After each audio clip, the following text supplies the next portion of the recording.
Welcome to IAS Project. We are continuing with the videos on Indian economy for UPSC Civil Services Exam.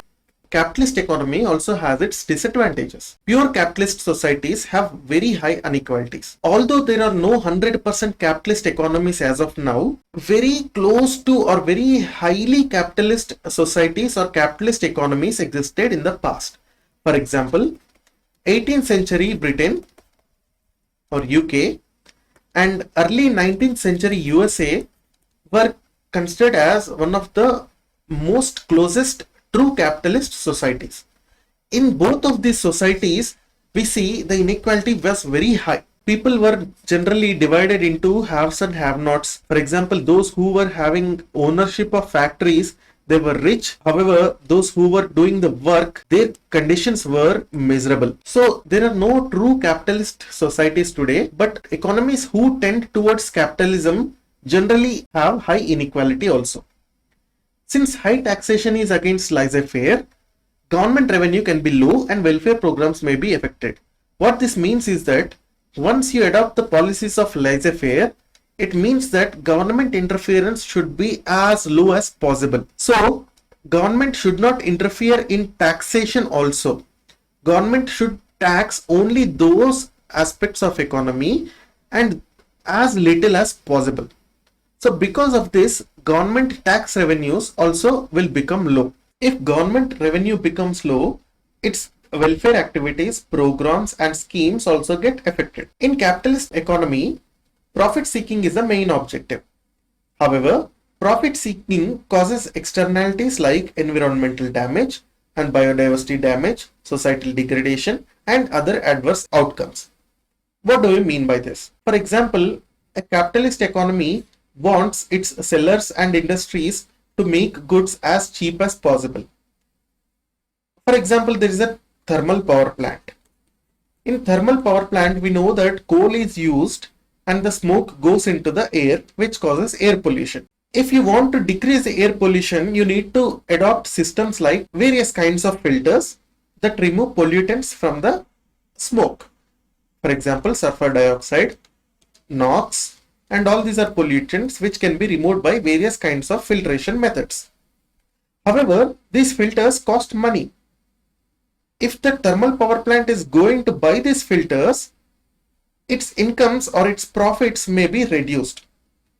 So, reduction of profits is not in the interest of the thermal power plant's management. A pure capitalist economy says that government should not put any kind of regulations like you use this filter to save economy and all those. So, profit seeking and pure capitalism can cause externalities like environmental damage, biodiversity damage, and societal degradation also. Societal degradation, for example, can be seen in the form of drugs.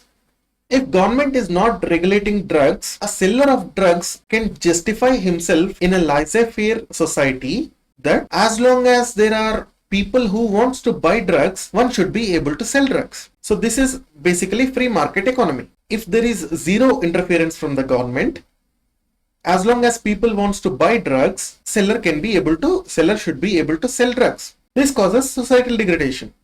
So this is a drawback of pure capitalist economy. Also, events in the past like Great Depression in 1929 to 1939 show the vulnerability of capitalist system.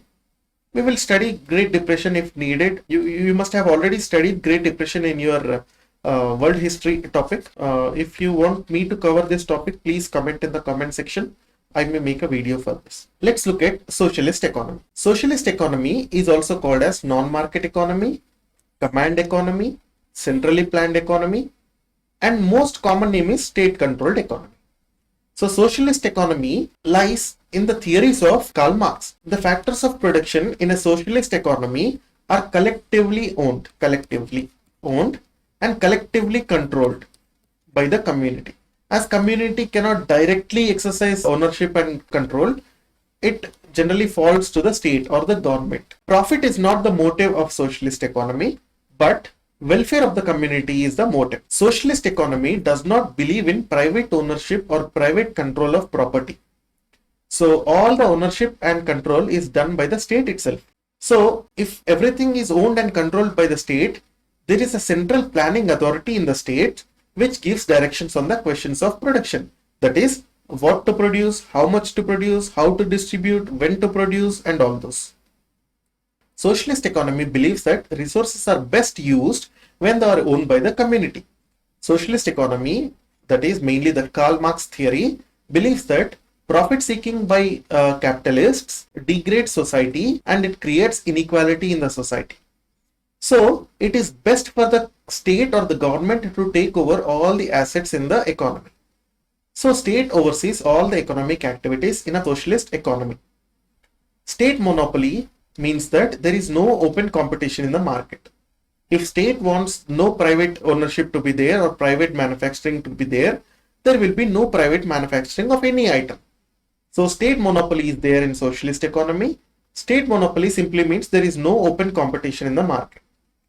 Let's look at some of the disadvantages of socialist economy. One of the biggest disadvantages is that there is a moral hazard to put extra work. In a capitalist economy, we know that investors or entrepreneurs, they invest their money and their time and they take risks mainly to get profits. We have seen in the example of invisible hand that a laptop manufacturer or a restaurant owner, they put effort to increase the quality of food or quality of laptop and decrease the price of laptop and decrease the price of food so that their customers can get the best out of their business. For example, in a socialist economy, everything is owned by the state. Laptops are being manufactured by the state. Restaurant is being managed by the state. Everything is being done by the state. Why should the people working in a laptop company or people working in restaurant want to do better than they already are doing? For example, why should waiters in the restaurant give better customer service to their guests? They need not do it because they will be getting salary anyway. So this is the moral hazard.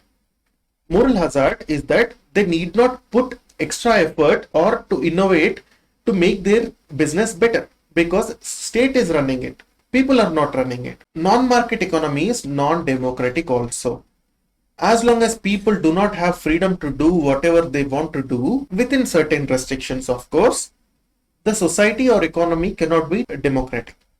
So socialist economy can be simply considered as non-democratic.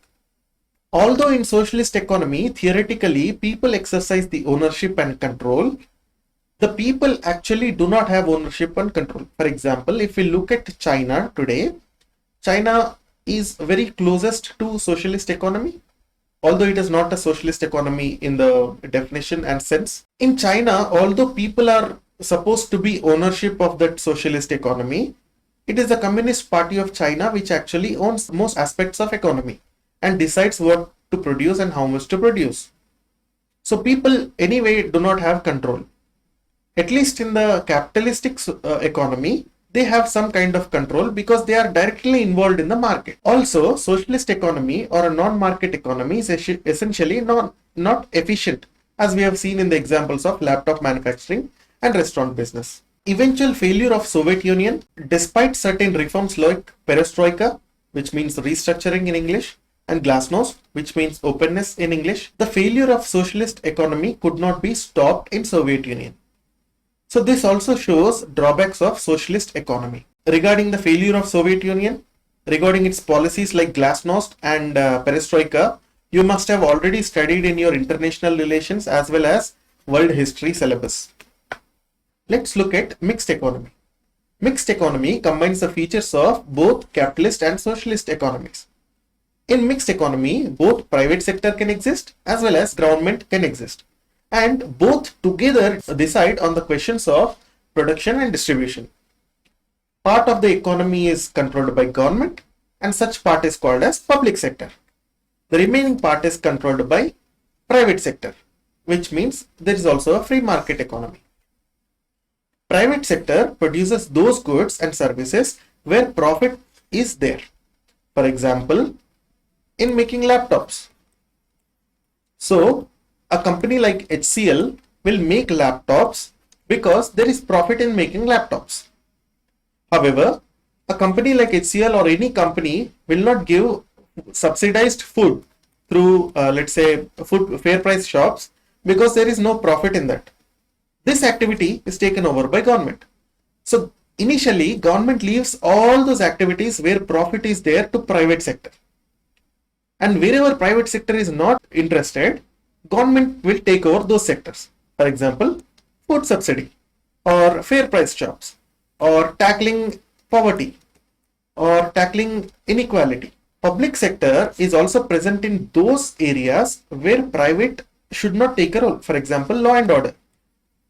Law and order or police, criminal justice system, courts, all these are overseen by public sector, that is by the government itself. So the private sector is involved wherever there is profit, and public sector is involved wherever there is no profit but there is welfare for the people. Please remember that state can also produce goods and services for profit also. Mixed economy is basically a market economy but with state intervention. So mixed economy combines the advantages of both capitalist as well as socialist economies. There are various forms of mixed economy actually, and at present all the countries in the world are in a sense mixed economy in one way or another. For example, if we have capitalist economy here and socialist economy here, so all these remaining area is basically taken up by mixed economy. So there are many countries which fall under this. USA may fall here, India may fall here. So by this we may say that USA is more capitalistic in nature than India. Russia may fall here. So by this we may say that Russia is more socialist compared to India. However, no country is either 100% socialist or 100% capitalist. So as we have said, in fact, most economies in the world are mixed economies today. Let's look at one of the practice questions. Which of the following is known as founder of macroeconomics? Is it Adam Smith? No. It is John Maynard Keynes. Yes. It's not Karl Marx. It's not the above. Let's look at the next question. Which of the following is known as founder of microeconomics? We know that it is Adam Smith. It's not Maynard Keynes or Karl Marx or none of them. With reference to capitalist economic system, some statements are given below. First statement is, it provides better welfare mechanisms than socialist system of economy. We know that this is false because socialist economy is founded on welfare system, while capitalist economy is founded on basis of profit making and private property. So capitalist economy does not provide better welfare mechanisms than socialist economy. The second statement is, it rewards innovation and entrepreneurship. This is right. Soviet Union was based on a capitalist system. This is false. We know that Soviet Union was a socialist country or basically a communist country. What is the difference between socialist and communist country? Please answer in the comment section. You must have studied already in polity. So which of the above statements is not correct? Please remember, please see, this is not correct. So 1 and 3 are not correct. So 1 and 3 are not correct. The answer is B. Let's follow in the next video. Please like and share this video. Also subscribe to IAS Project. Thank you.